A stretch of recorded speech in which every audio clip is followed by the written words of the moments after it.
Good day to everyone. To continue with our discussion, still under the renal physiology, we now have the renal function test. So when you say renal function test, these are the tests that will assess the function or the processes na nangyayari within the nephron. Remember, you have three processes of urine formation. You have the filtration, reabsorption, and secretion. So under this topic, we will enumerate the tests that will assess the function of the glomerulus when it comes to its filtration ability. Another is we will determine the test that will assess the tubules on its reabsorption ability. And then the third one is we will determine the test that will assess the tubules on its secretory ability. So yan yung ibig sabihin ng renal function test. Okay? Ito yung mga tests na magde-determine if the particular part of the nephron is functioning properly. Okay, so the first group of tests will be under the glomerular filtration. So these are the tests that will assess the filtration ability of the glomerulus. And if we're going to determine the filtration ability of the glomerulus, clearance test ang ating gagawin. So there are three clearance tests. First, you have the urea clearance test. This is the earliest clearance test. Next, we have the reference method, the inulin clearance test, and the routinely being performed test is the creatinine clearance test. So please take note, the original reference method is the inulin. Pero hindi ito ang common na ginagawa natin. Because ang common na ginagawa natin is the creatinine clearance test. So we have the clearance test. So when you say clearance test, it is a standard test used to measure the filtering capacity of the glomeruli. Ibig sabihin, if you want to assess whether si glomerulus ay nagfa-function on its full capacity, we have this clearance test. So yun ang ibig sabihin ng clearance test. Okay, for the glomerulus. Gusto mong malaman kung sapat ba ang pag-filter ni glomerulus.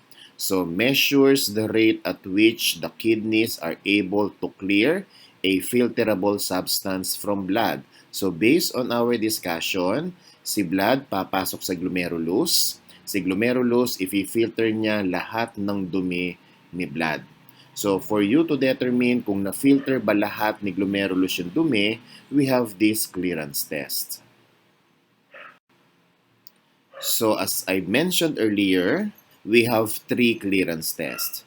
The first one is the oldest clearance test, which is the urea clearance test.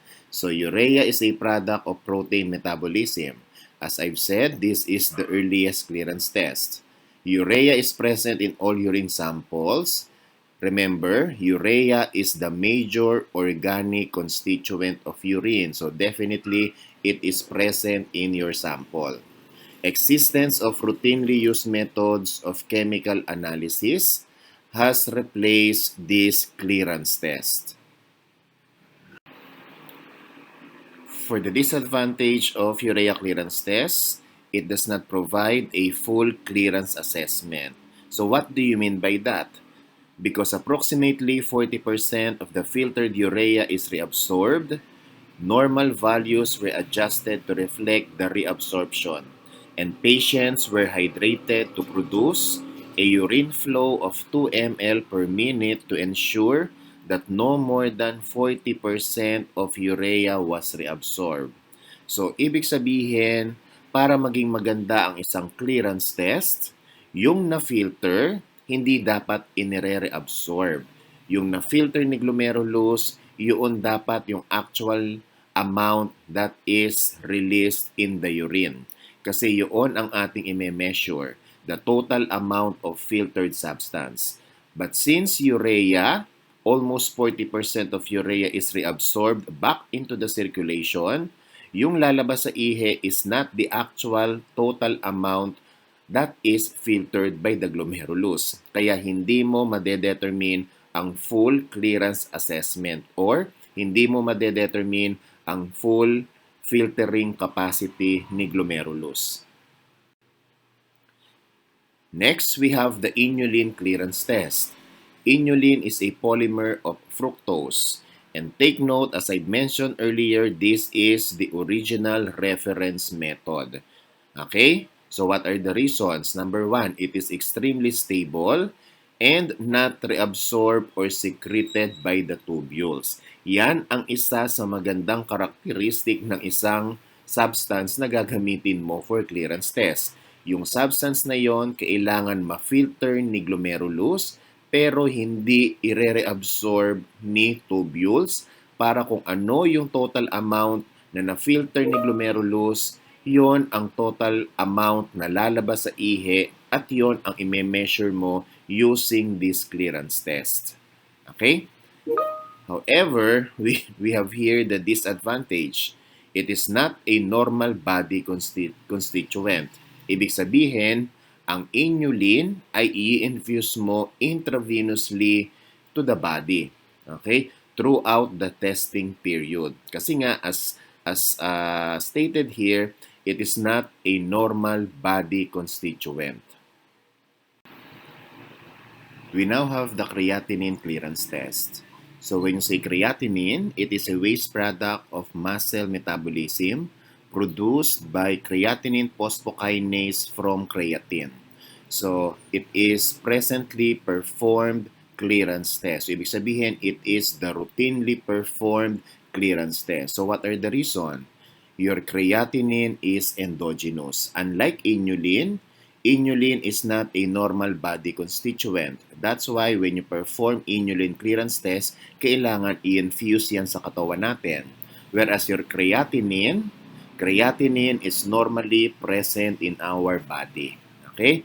Relatively at a constant level in the blood. So it is an endogenous substance. So we have the disadvantages of creatinine clearance test. Number one, some creatinine is secreted by the tubules and secretion increases as blood levels rises. So kapag tumaas daw ang blood level mo, ang blood volume, tataas ang secretion ng creatinine. So there will be an effect in the computation of the glomerular filtration test using creatinine clearance. Next, chromogens. When you say chromogens, these are pigments. These are coloring pigments. These are present in human plasma which will react in the chemical analysis. Another factor that will affect creatinine clearance tests are drugs. So we have here examples of medications including the antibiotics. We have the gentamicin, cephalosporin, and cimetidine. So this will inhibit tubular secretion of creatinine, thus causing falsely low serum levels. We have another disadvantage. Bacteria will break down urinary creatinine if specimens are kept at room temperature for extended periods. Meaning to say, bababa ang creatinine that will be measured in your clearance test. Another, a diet heavy in meat consumed during collection of a 24-hour urine specimen will influence the results if the plasma specimen is drawn prior to the collection period. So maaaring tumaas ang level of creatinine. So there will be a falsely increased level. Ano ang kinalaman ng 24-hour urine? Because in the determination of the filtering capacity using the clearance test, ang sample na ginagamit natin is a 24-hour urine. And you also have another disadvantage. Measurement of creatinine clearance is not a reliable indicator in patients suffering from muscle wasting diseases because we all know the association of muscle to the level of creatinine. For the procedure of the creatinine clearance, first, you have to collect a 24-hour urine from the patient. Again, I already gave you the instruction on how to collect a 24-hour urine. So, kailangan magsimula with an empty bladder at magtatapos ang collection with an empty bladder, and you collect all urine within the 24-hour period. Next is perform blood extraction within the 24-hour urine collection. Okay, so in between yung oras ng pag-collect mo ng 24-hour, doon ka mag-collect ng blood. At ano ang gagawin mo sa blood? I-determine mo ang creatinine sa blood. Okay? So, from the timed urine specimen, so yung na-collect mo daw na 24-hour urine, you determine the total urine volume using graduated cylinder and compute for urine volume in ml per minute. So the total urine that was collected over a period of 24 hours, you will determine the volume in ml per minute. So we have here the formula. Total urine volume in ml over 60 minutes times 24 hours, since that is the duration of the collection.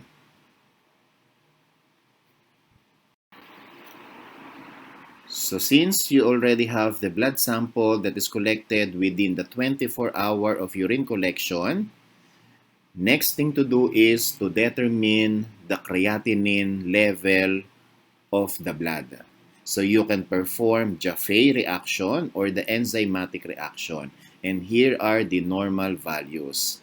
Also, kailangan mo rin i-determine ang creatinine ni urine in milligrams per DL. So we have the normal value of urine creatinine.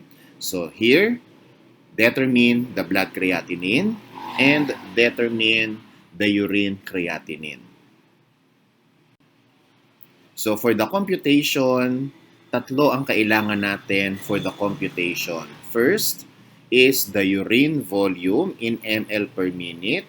So ito yung discussion natin in the previous slide. So yung total urine collected over a period of 24 hours, i-determine mo ang urine volume in ml per minute. Another value na kailangan natin is the urine creatinine and serum creatinine. So here's the formula. Urine creatinine in milligrams per DL times urine volume in ml per minute over serum creatinine in milligrams per DL times 1.73 over A. 1.73 is constant. A is the actual body size. So here's the normal range for the glomerular filtration rate. Ibig sabihin, kapag na-measure mo ang clearance capacity, madedetermine mo ngayon ang rate of the filtering capacity ni glomerulus, which is termed as the GFR or glomerular filtration rate. So here's the normal value. For male, it's 107 to 139 ml per minute. And for female, it's 87 to 107 ml per minute. So for exam, kailangan meron kayong unit. Without unit, your answer is incorrect. So paano mo ngayon i-interpret yan? Kung ang patient ay lalaki at ang kanyang value is between 107 to 139, ang ibig sabihin nun, normal ang filtering capacity ni glomerulus. Ang kanyang glomerulus ay nagfa-function ng normal. Same thing with female. If the value falls between 87 to 107, it's normal. Okay? So if the value falls below 107, ibig sabihin mababa ang filtering capacity ni glomerulus.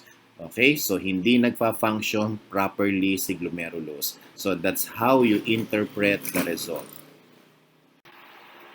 We have mean glomerular filtration rate per age group. So for age group 20 to 29, the mean value is 116. That's the average. For age group 30 to 39, it's 107. 40 to 49, it's 99. 50 to 59, 93. And 60 and above, 85. So what does it mean? Habang tumatanda ang isang individual, bumababa ang filtering capacity ni glomerulus. Kaya habang tumatanda tayo, nababawasan ang total amount of urine na napoproduce natin.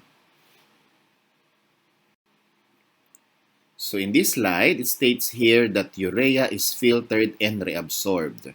Creatinine is filtered and secreted. Okay? That is also the reason kung bakit si urea is not commonly used test for clearance test because it is reabsorbed. Whereas your creatinine is filtered and secreted and not totally reabsorbed.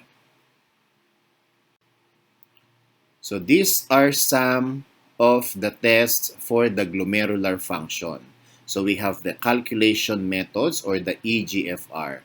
We have the Cockgrove-Gault formula, modification of diet and renal disease, chronic kidney disease epidemiology collaboration. So these are the calculation methods. When you say calculation methods, ito ang ginagawa for estimation.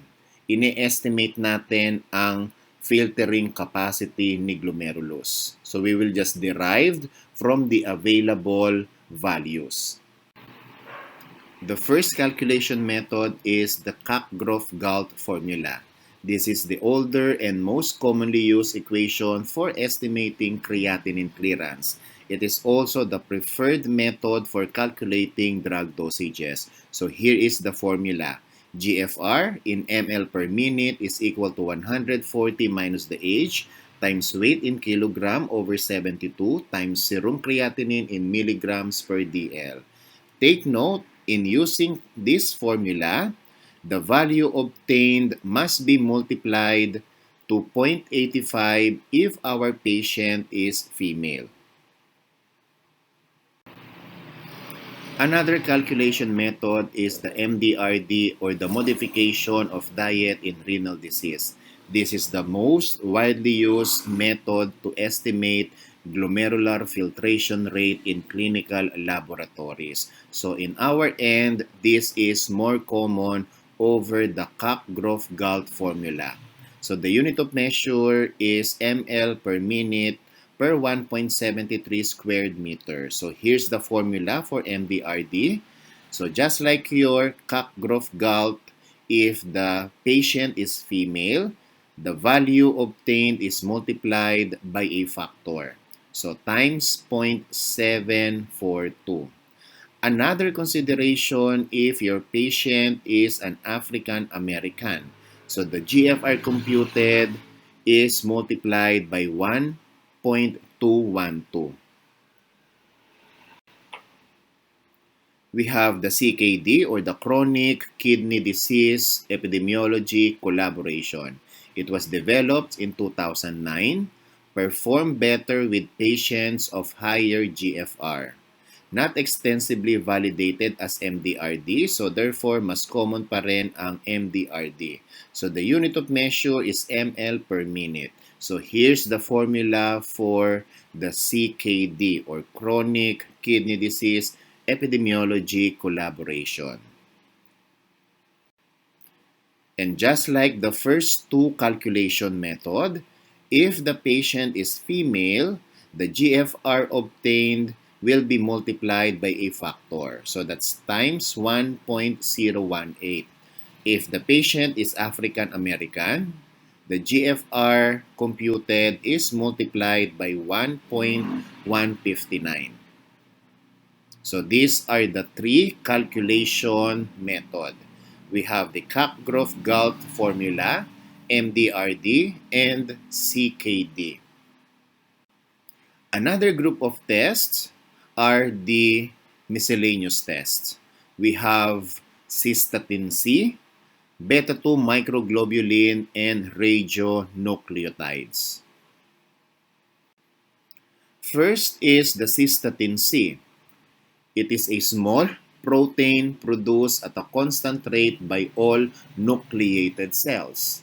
It is readily filtered by glomerulus and reabsorbed and broken down by renal tubular cells, not secreted by the tubules. Your cystatin C determination is a good procedure for screening and monitoring GFR because of the following reasons. Okay? Serum is being used instead of urine. Recommended for PIDSA patients, diabetic patients, elderly, and those that are critically ill. And this is independent of muscle mass, unlike the usual clearance test that we are performing, which is creatinine. Another test is the determination of beta-2 microglobulin. So your beta-2 microglobulin is a small protein dissociate from HLA at a constant rate. It is used as a tumor marker in immunological analysis. Just like your cystatin C, it is good procedure for screening and monitoring GFR because of the following reasons. First, serum level is determined instead of urine, and sensitive measurement methods are available. However, we have disadvantage for beta-2 microglobulin. It is not recommended for patients with history of immunologic disorders or malignancy because tataas ang level na madedetermine.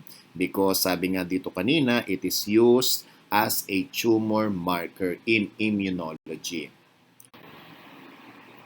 Last, under ng glomerular filtration test is the use of radionucleotides. So, when doing this test, we have to infuse or inject radionucleotides for you to be able to determine the glomerular filtration rate using plasma. So disadvantages, it is an exogenous material. As I mentioned, you have to inject or to infuse the radionucleotides. And from its name, it is a radioactive substance. So it is harmful and labor intensive and costly since you are using a radioactive substance.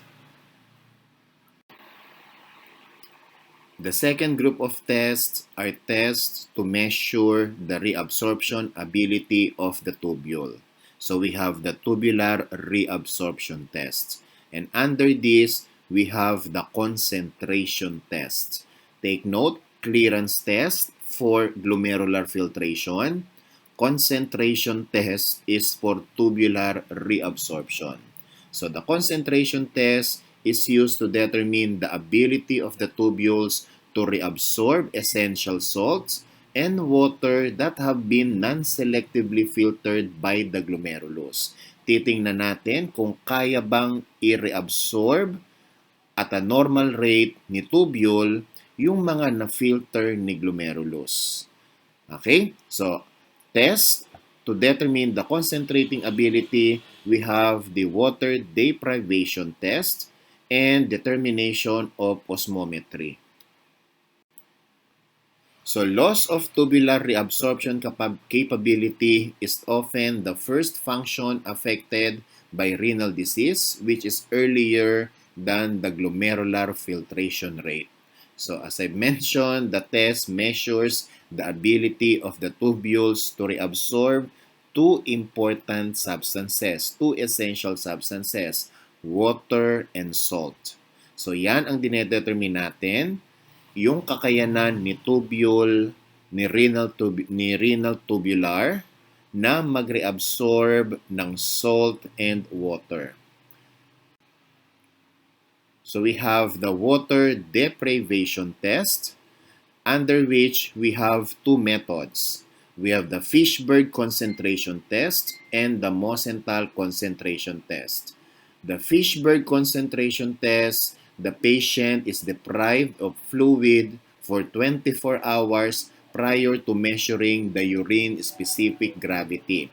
So yun yung ibig sabihin ng concentration test dahil ang ihi ay magiging concentrated kasi bumaba ang content ng water sa katawan natin because you are being deprived of water. So, tataas ang concentration ng ihi, tataas ang specific gravity, you will measure the specific gravity.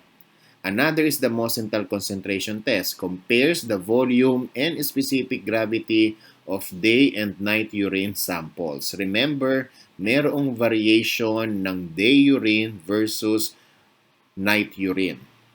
Normal person has urine-specific gravity of 1.025 after 16 hours of water deprivation.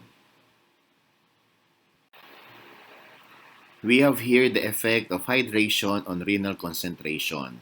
So we have here the difference if a patient was given a full glass of water versus a patient that was given 4 glasses of water. Para sa pasyente na binigyan ng isang glass of water, so dadaan yan sa glomerulus, it will be filtered, some will be reabsorbed, and other will be excreted in urine. So 1 ml of water with 20 milligrams of solute is the estimated amount of water and solute that will be excreted in urine in a patient that was given a full glass of water. On the other hand, if a patient was given 4 glasses of water, of course, tataas ang amount of substances that will be excreted in the urine. So that is directly proportional.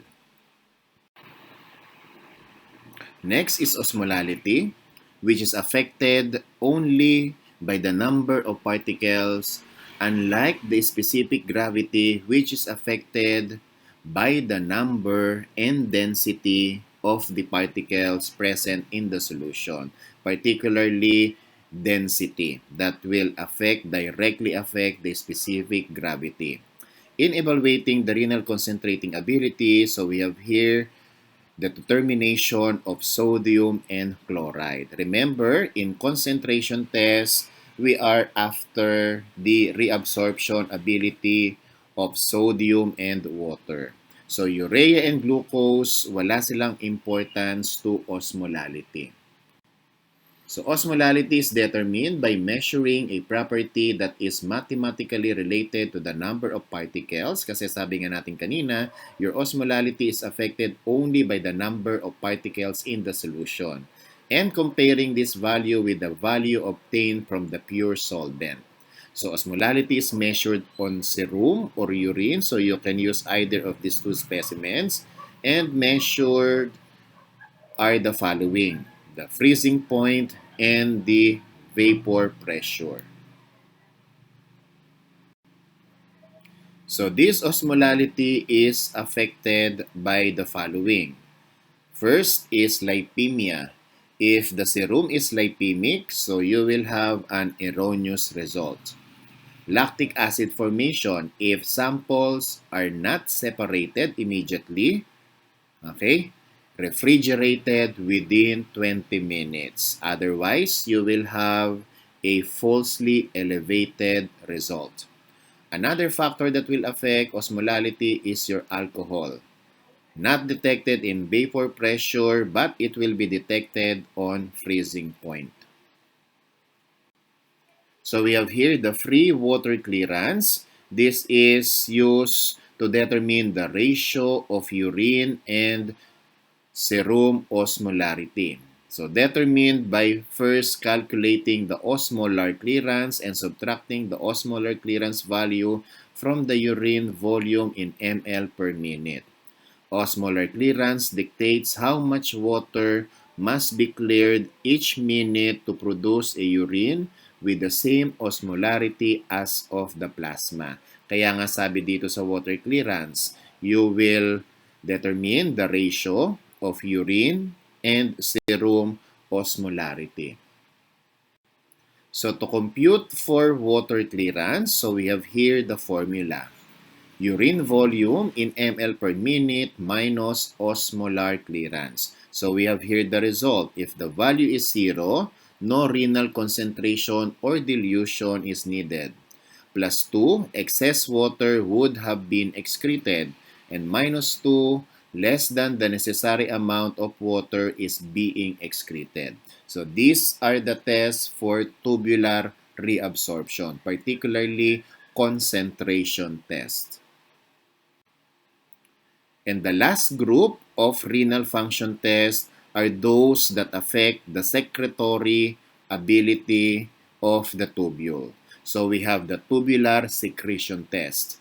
And we also have the renal blood flow test. So bakit magkasama ang tubular secretion at renal blood flow test? So tests that measure tubular secretion of non-filtered substances and renal blood flow are closely related due to the following. The total renal blood flow through the nephron must be measured by a substance that is secreted rather than filtered through the glomerulus. That is why we have a common test for secretory ability and the renal blood flow. Decreased renal blood flow causes impaired tubular secretory ability, meaning to say they are directly proportional. Inadequate presentation of the substance to the kidney. So these are the causes of decreased renal blood flow. So again, tubular secretion, renal blood flow, those tests to determine the function of these two are the same because they are directly proportional. So for tubular secretion and renal blood flow test, we have the PSP or phenol sulfontalane test. But this one is not currently performed, okay, because your PSP is an endogenous substance. It is a dye that is being administered to the patient. Excretion of the dye is used to evaluate renal function. So you will inject the dye and you will determine the amount of dye that is excreted for you to evaluate the renal function. Disadvantages: standardization and interpretation of results are difficult. Interference by medication, so the drugs will greatly affect determination. Elevated waste products in patient's serum. Necessity to obtain several very accurately timed urine specimen and possibility of producing anaphylactic shock or immediate reaction since you're going to administer exogenous substance. Last will be the para-aminohypuric acid test. It is a test similar to a clearance test. Your para-aminohypuric acid, just like your PSP, is an exogenous substance to be administered to the patient. But take note, your para-aminohypuric acid is a radioactive substance. So you need to have extra precaution during administration as it requires nuclear medicine section. So we have here the formula for the determination of the para-aminohypuric acid test. So these are the two tests for both tubular secretion and renal blood flow. And that ends our discussion for renal function tests. Again, the reference, we have the Urinalysis and Body Fluids by Strassinger. And another is the Fundamental of Urine and Body Fluid Analysis by Brunsell. So thank you for listening.